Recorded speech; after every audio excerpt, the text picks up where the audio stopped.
Hola, en la clase de hoy vamos a ver varias cosas, probablemente lo vamos a separar por partes, pero lo más importante que vamos a ver es el concepto de modelo secuencia-secuencia. Esos son modelos NLP que reciben una secuencia de entrada, por ejemplo texto en un idioma, y son capaces de generar otra secuencia de salida, por ejemplo texto en otro idioma. A diferencia del problema sequence labeling, aquí no estamos restringidos a que el input y el output tengan el mismo largo. Después vamos a ver cómo esto se puede hacer con redes neuronales recurrentes, después cómo se puede mejorar con un mecanismo llamado atención, y finalmente vamos a hablar de Transformer, que es una arquitectura poderosa que no usa redes recurrentes y solamente usa mecanismos de atención para resolver el problema sequence to sequence, o sea, de una secuencia generar otra secuencia. Antes de hablar de secuencia a secuencia, hablemos un poco de cómo un modelo puede ser capaz de generar lenguaje. Ya, para eso repasemos un poco la tarea de Language Modeling, que es la tarea de que dada una oración yo le quiero asignar una probabilidad. ¿De qué tan probable es haber visto esta oración? Siempre esto se entrena sobre un corpus de entrenamiento y un ejemplo de oración podría ser The lazy dog barked loudly. O sea, el perro flojo ladró muy fuerte. Si recuerdan lo que vimos en la clase de Language Modeling, mi objetivo real es modelar esta probabilidad conjunta de la oración completa, pero usando la definición de probabilidad condicional, yo puedo representar esto como una probabilidad condicional. ¿Ya? Entonces esta es la probabilidad de la yésima palabra condicionada por todo lo anterior. En los modelos markovianos que vimos antes, uno está obligado como esto era intratable, está obligado a hacer un supuesto markoviano que solamente condicionaba bajo un número fijo de palabras anteriores. Dos o tres, depende si es un markoviano de segundo orden o tercer orden.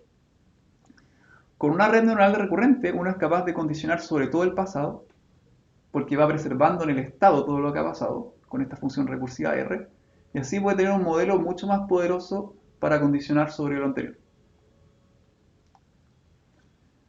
¿Cómo entonces usamos una red recurrente para hacer language modeling? Con la idea del transductor. El transductor es el que hace un output por cada posición en la secuencia y lo único que hacemos es un modelo autorregresivo, o sea que se predice a sí mismo en base a su pasado y para eso lo único que hay que hacer es amarrar el output en tiempo i con su input en tiempo i más 1. Entonces tenemos una red que básicamente trata de predecir la palabra siguiente y ese gold output de la palabra siguiente viene solamente correr la oración una ventana hacia adelante. Entonces siempre teníamos entonces las oraciones como input y las oraciones corridas una posición a la derecha como output y tengo un modelo transductor que lo puedo entrenar haciendo un modelo recurrente con un embedding layer y después con una softmax y un cross entropy loss. Una vez entrenada una red sobre esto, se puede usar para generar secuencias de palabras aleatorias. ¿Ya? Eso es muy interesante. Se pueden realmente usar para generar lenguaje. Entonces, ¿cómo funciona el proceso? Tengo que predecir una distribución de probabilidad sobre la primera palabra condicionado sobre el símbolo inicial, un símbolo inicial padding que es el símbolo start. Y eso me va a dar una distribución de probabilidad sobre la palabra siguiente. ¿Ya? O sea, básicamente parto con el símbolo start, ese tiene su embedding, y después paso mi RNN sobre eso, tengo una softmax sobre todas las salidas y eso es una distribución de probabilidad.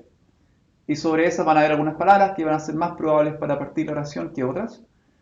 Y sobre esa puede ser entonces un muestreo aleatorio, pero que sea proporcional a las probabilidades que me da la softmax. Y eso lo puedo continuar sucesivamente. O sea, cada vez que predigo una palabra, esa la alimento a mi red recurrente para tener otras softmax de distribución y así seguir muestreando hasta que llegue al símbolo final. Tenemos una demo de un language model entrenado con un transformer, no con una red recurrente, pero que se puede usar de la misma manera. ¿Ya? Entonces yo puedo acá escribir una oración, está esto entrenado en inglés, puedo decir natural language processing is my favorite subject. Lo tengo con inglés británico acá mi corrector, por eso me cambió el spelling. Natural Language Processing is my favorite subject, pongámosle bad, pero, y ahora le decimos que va a alimentar entonces mi modelo, imaginemos que una RNN va a quedar con un hidden state aquí y después sobre eso va a empezar a alimentar la RNN que ya fue entrenada con un cuerpo gigante de texto. Imaginemos que estas cosas se pueden tener sobre muchos corpus y después empieza a generar una palabra tras otra. Y la oración que me genera es: pero I was never that keen on the field as a result, nunca estuve tan interesado en el área.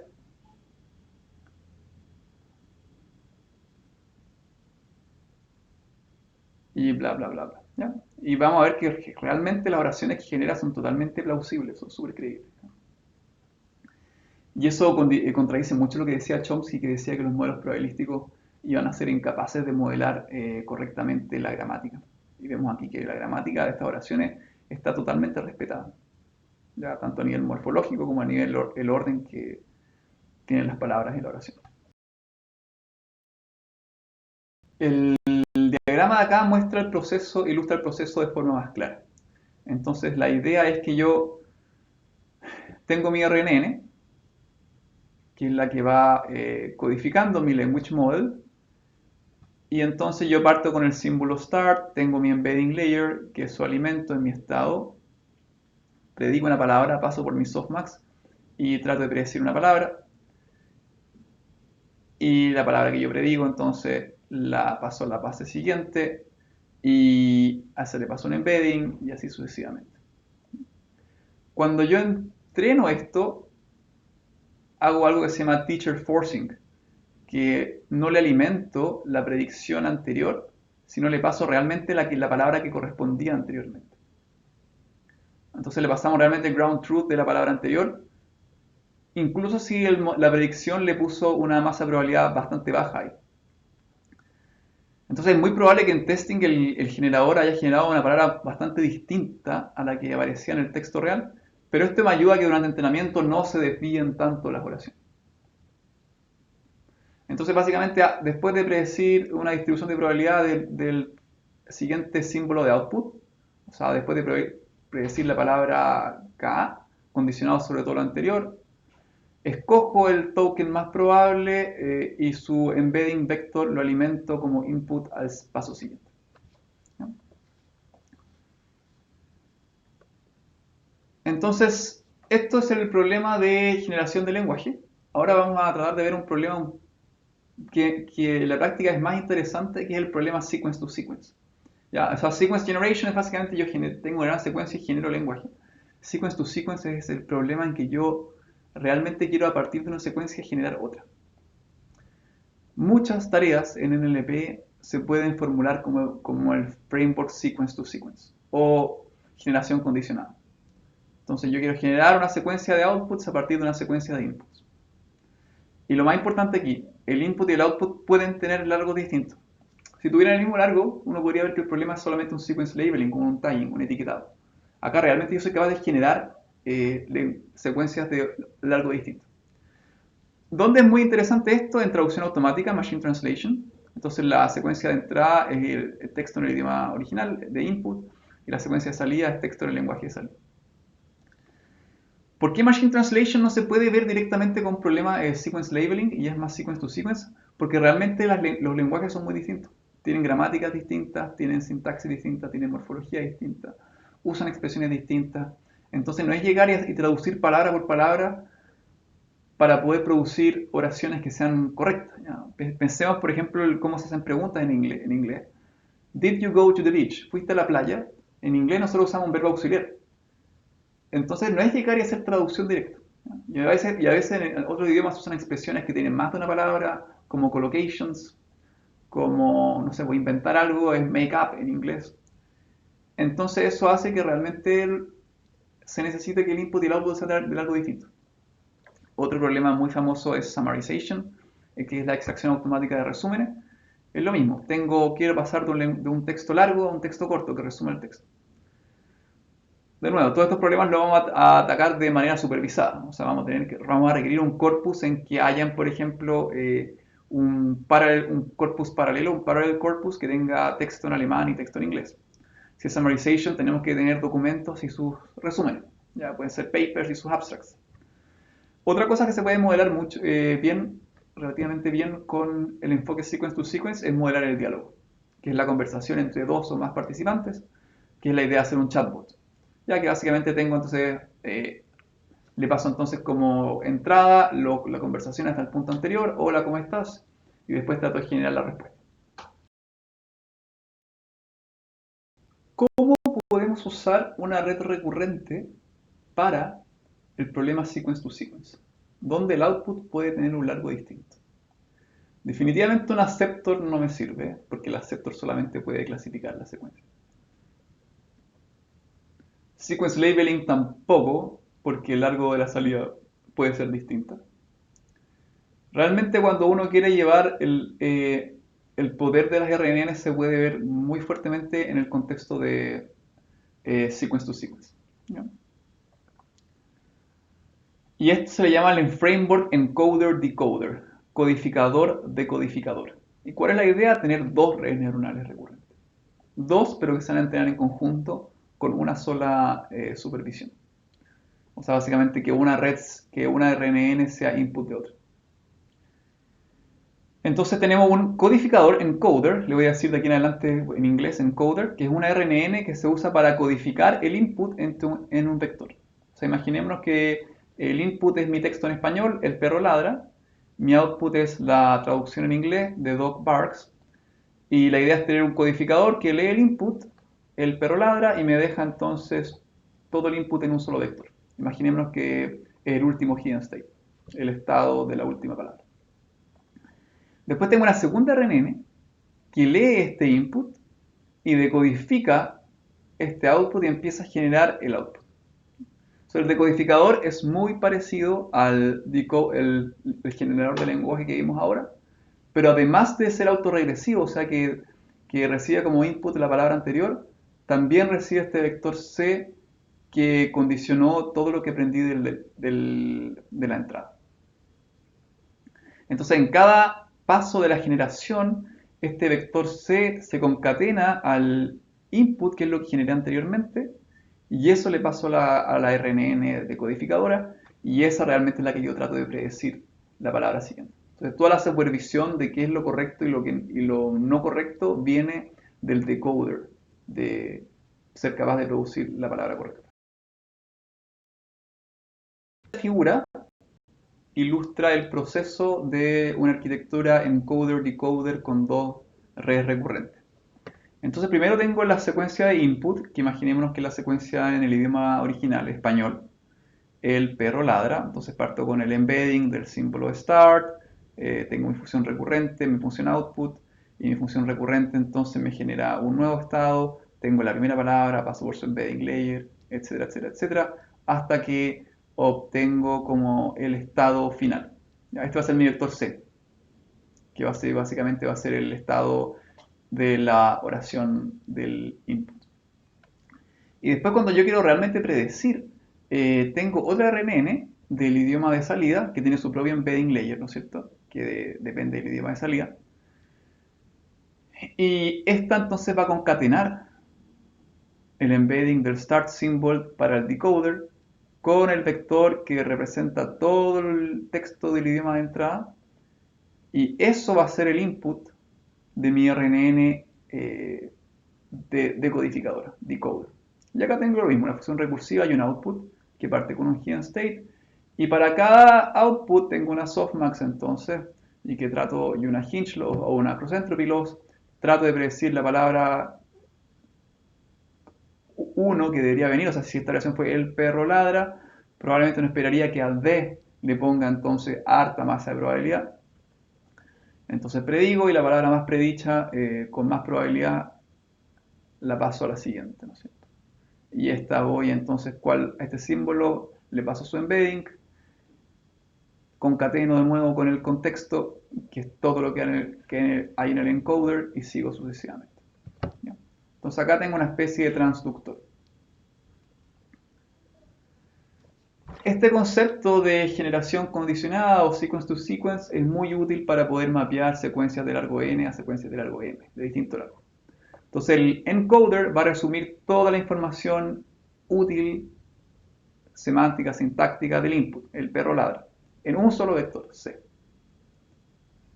Y después el RNN decodificador trata de predecir usando un objetivo tipo language modeling, o sea que es un transductor con una softmax para predecir la palabra siguiente. Predice la secuencia de palabras que corresponde condicionado en dos cosas, en la palabra anterior que predije y toda la secuencia del input, que está representada en un solo vector. Y entonces como la supervisión está acá, el encoder y el decoder se entrenan en conjunto. Son dos RNN pero se entrenan en conjunto. Pero la supervisión solamente ocurre para el decoder, pero obviamente los gradientes van a ser propagados hacia atrás, todo el camino hacia atrás hasta el encoder. ¿Ya? Entonces aquí se representa cómo yo hago el entrenamiento. Tengo entonces mis parámetros de mi red recurrente de encoder que tiene, supongamos que una LSTM, acá va a tener todos los pesos entonces de sus compuertas, de input, forget, output, etc. Están todos estos parámetros. Eso me permite generar un vector C aquí, ese lo alimento aquí, y después tengo otra red recurrente con sus propios parámetros. Tengo otra LSTM acá, suponemos entonces, tiene sus propios parámetros para cada una de las compuertas. Y después hago una predicción de la palabra correcta. Acá ya hago, igual que en el transductor, tengo una loss local que viene de saber cuál es la primera palabra correcta versus la que yo predije, y eso lo hago para cada una de las posiciones, sumo eso y me da una loss global, y esa es el escalar que yo minimizo usando backpropagation, que va actualizando todos los pesos hacia atrás. Ya, ese sería entonces el grafo de cómputo que yo podría usar para entrenar un modelo sequence to sequence. De nuevo, generalmente yo esto lo entreno con teaching forcing, entonces aquí no le paso la palabra que predije antes, sino le paso la palabra gold. Realmente cuál es la segunda palabra de la traducción durante entrenamiento. Durante testing, cuando la use, no voy a tener acceso a las palabras gold, así que siempre voy a tener que alimentarlo con el embedding de la palabra que predije anteriormente. De encoder decoder en un paper de Cho el 2014, creo que también hubo antes, pero por esta fecha es el primero que se usa para tratar de hacer machine translation totalmente usando redes neuronales. Los enfoques anteriores para hacer machine translation sequence to sequence, como los modelos de IBM, eran modelos probabilísticos, donde uno trataba de ver la probabilidad de la secuencia de output dado la secuencia de input, y tenía que tener después todas unas variables latentes para hacer el alineamiento, alignment. Ya era parecido a los language models o las hidden Markov models, pero tenía más parámetros porque dependía más de variables latentes, y esas se entrenaban usando cosas como expectation maximization y ese tipo de técnicas de machine learning. Lo interesante de poder hacerlo esto con un encoder decoder era que realmente uno podía tener un modelo end-to-end. End-to-end es un modelo que yo entreno en una sola pasada. ¿Ya? Los otros modelos eran arquitecturas complejas en que tenía distintos componentes, que cada una era el input de otra y que cada una la entrenaba por su parte, por su cuenta. Pero esta era la idea, ¿no? O sea, tenía un embedding layer, es básicamente lo mismo que hablamos recién, pero acá tenemos una imagen, una oración en inglés y tenemos una oración en francés. Y tenemos la idea que estoy codificando todo esto con una RNN en un solo vector, y ese vector después usa la RNN decodificadora como contexto, además de la palabra anterior, y para predecir la palabra correcta. Hoy en día, el concepto, para traducción automática, si uno mira el estado del arte, todo se ha hecho neuronal. Si uno va a Google Translator o a DeepL, que es un traductor basado en Deep Learning también muy famoso, se puede meter deepl.com. Pueden ver cómo entonces esta es BLEU, que es una métrica estándar para evaluar Machine Translation. Acá tenemos el traducción inglés-alemán, entonces tengo entonces un corpus paralelo de oraciones en inglés y en alemán. Entonces yo trato de generar un documento a partir de la oración en inglés o el documento en inglés y comparo lo que yo predigo con el documento original. Y BLEU es básicamente una métrica que mira cuántos enegramas de la traducción original yo soy capaz de mostrar. ¿Ya? Es basado en precisión. Y acá vemos que los enfoques anteriores, basados en frases y basados en sintaxis, hasta el año 2014 eran el estándar en las competencias del workshop de Machine Translation, que es un workshop académico más importante en traducción automática, y como el 2015 empiezan ya a aparecer competidores 100% basados en redes neuronales, y ya a partir del 2016 ya son los ganadores absolutos, y hoy en día ya no se cuestiona hacer traducción sin un enfoque basado en redes neuronales. Eso con Machine Translation. Pasemos ahora al problema de cómo yo hago el decoding. ¿Ya? Al igual que vimos ¿se acuerdan cuando vimos las cadenas de Markov ocultas? Vimos que siempre estos modelos de NLP en que yo necesito predecir, no solamente clasificar, sino que realmente yo tengo que predecir una estructura. Una cosa es entrenar, que yo ajusto los parámetros, pero otra cosa es el decoding, es cómo yo en testing encuentro la estructura óptima. ¿No? Eso no me lo da el algoritmo de aprendizaje por sí solo, y el problema es que la búsqueda exhaustiva es muy cara computacionalmente. O sea, si yo le puedo asignar la probabilidad a un candidato según un input, si puedo resolver eso, que eso lo resuelvo durante el entrenamiento, aún no es trivial cómo yo resuelvo el problema de cómo yo encuentro la estructura más probable. Entonces, pensemos que el decodificador lo que él trata de hacer es encontrar la oración más probable, y eso necesita maximizar un puntaje. ¿Ya? Si estuviéramos en el contexto totalmente probabilístico de la probabilidad conjunta, sería el producto de esto, pero se puede ver como una suma. O sea, la suma de la probabilidad de haber generado la palabra T sub i, dado todas las palabras anteriores que predije. Todo eso condicionado claramente sobre el input. A mí me gustaría maximizar este puntaje. Como la RNN no es markoviana y no puedo decir que esto solamente depende de dos palabras anteriores, sino que depende de todo el historial, yo no puedo descomponer esto óptimo en ciertos factores, o sea, ciertos productos simples, que me ayuden a encontrar la solución exacta. Entonces no puedo usar programación dinámica como lo usamos con las cadenas de Markov, como el algoritmo de Viterbi. No puedo usar eso porque mi solución óptima no la puedo descomponer. Realmente, para encontrar la probabilidad de una secuencia candidata, tengo que recorrer la RNN sobre toda esa secuencia. ¿Ya? Entonces, una opción sería hacer la búsqueda exacta, que es carísimo, que básicamente me implicaría listar todas las posibles secuencias que yo puedo generar, evaluar la RNN en cada una y encontrarme con la más probable, o sea, que maximice este puntaje. Eso computacionalmente es intratable. Entonces, como estamos en un problema, la solución exacta es carísima y no hay forma de descomponer la solución exacta en soluciones factores para hacer algo como el algoritmo Viterbi o usar programación dinámica. Entonces lo único que puedo hacer es básicamente usar alguna heurística que me dé una solución aproximada. ¿Qué se le ocurre a ustedes? Lo más trivial es hacer algo greedy, ¿no? Algo goloso o avaro, que básicamente es ir haciendo puras optimizaciones locales de un paso. Entonces parto con el símbolo de start, predigo la palabra más probable y me quedo con esa, después esa para la siguiente con la más probable, y solamente entonces voy haciendo optimizaciones locales de un paso. Lamentablemente esto me puede dar soluciones súper malas, ¿ya? Porque puede que un prefijo muy probable al principio, hacia adelante, me dé secuencias poco probables.